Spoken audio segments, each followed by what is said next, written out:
Welcome to the Explainer. Today, we're taking a look at the actual toolkit from Chapter 4 for wrangling data. We collect all this absolutely massive, voluminous data out in the real world, right?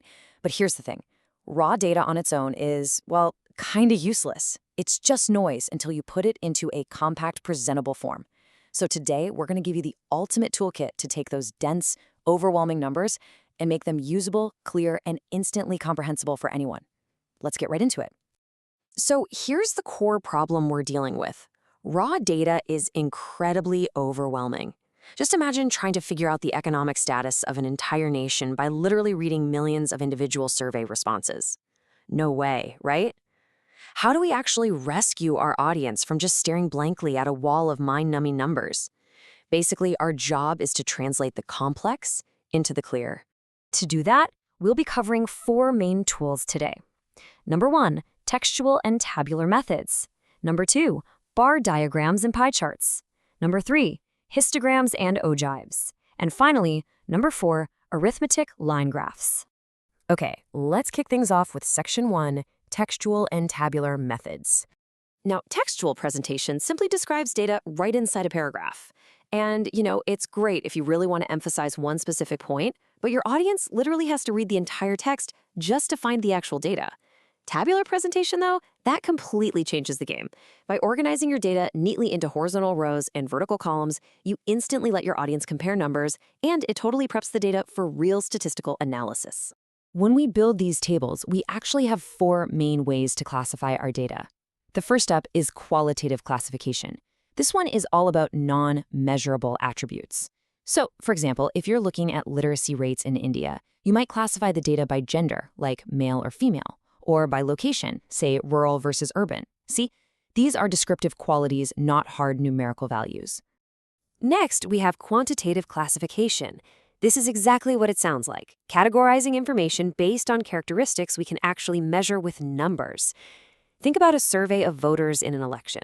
If we group them into age brackets, like 20 to 30 years old, 30 to 40, and so on, we're using quantifiable limits to build our table. The numbers themselves are literally drawing the boundaries. Then there's temporal classification, which simply uses blocks of time as the organizing variable. If a shop owner wants to track their sales from, say, 1995 to 2000, time becomes the classifying variable. All that data is grouped entirely by the year it was collected. It's absolutely perfect for seeing how things evolve period by period. Finally, we have spatial classification.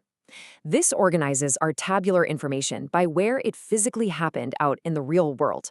So if we're comparing the yield of wheat across different countries, the geographical location is our blueprint.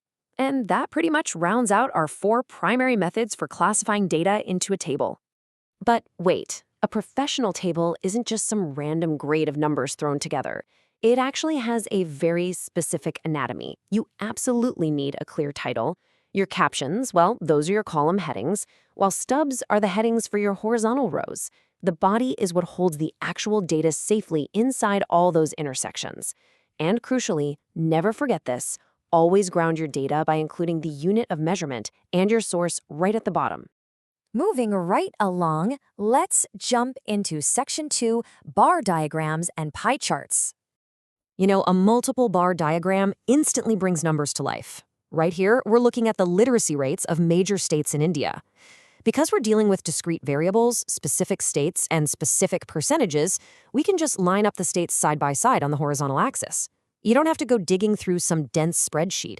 The visual heights immediately tell the story of exactly where literacy is highest and lowest. It's a real game changer. But what if we want to show how a whole entire thing is divided up into its parts?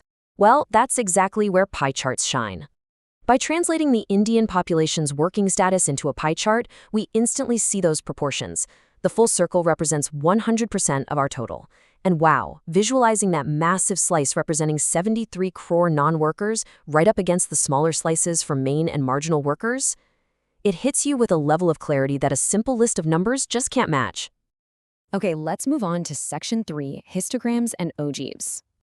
This brings us to the histogram. Now, a histogram might look exactly like a standard bar diagram at first glance, but there's actually a massive functional difference. Bar charts are for discrete data, which is why they have those little spaces between the bars. Histograms, on the other hand, They are built for continuous variables. To construct one, you first have to make sure your class limits are continuous boundaries. Then, you draw your rectangles right next to each other. The lower boundary of one class fuses perfectly with the upper boundary of the previous one. The result is this unbroken, solid visual staircase, which perfectly emphasizes that the data flows continuously from one interval to the next, without any gaps at all. Finally, let's wrap up our toolkits with Section 4, Arithmetic Line Graphs. Time series graphs are incredibly powerful for tracking big economic forces over time. Here, we're looking at the value of India's exports and imports from 1993 all the way to 2014. By simply plotting time on the horizontal axis and value on the vertical, we get these continuous lines tracking the entire journey. Notice how easily your eye catches the trend here. Both lines start rising rapidly after 2001, but the gap between imports and exports dramatically widens. You're literally absorbing a 20-year economic story in about 3 seconds. How cool is that? So we've just journeyed through the entire explainer toolkit from Chapter 4. We've unlocked textual methods, we've built perfectly structured tables with all their proper anatomical parts, and we've leveraged some really powerful visual diagrams, from pie charts all the way to continuous line graphs. The data is out there, right? It's voluminous and it's waiting for you. So the only question left is, which of these presentation methods are you going to choose today to bring your own raw data to life and tell a truly meaningful story? Keep learning, keep organizing, and I'll catch you in the next explainer.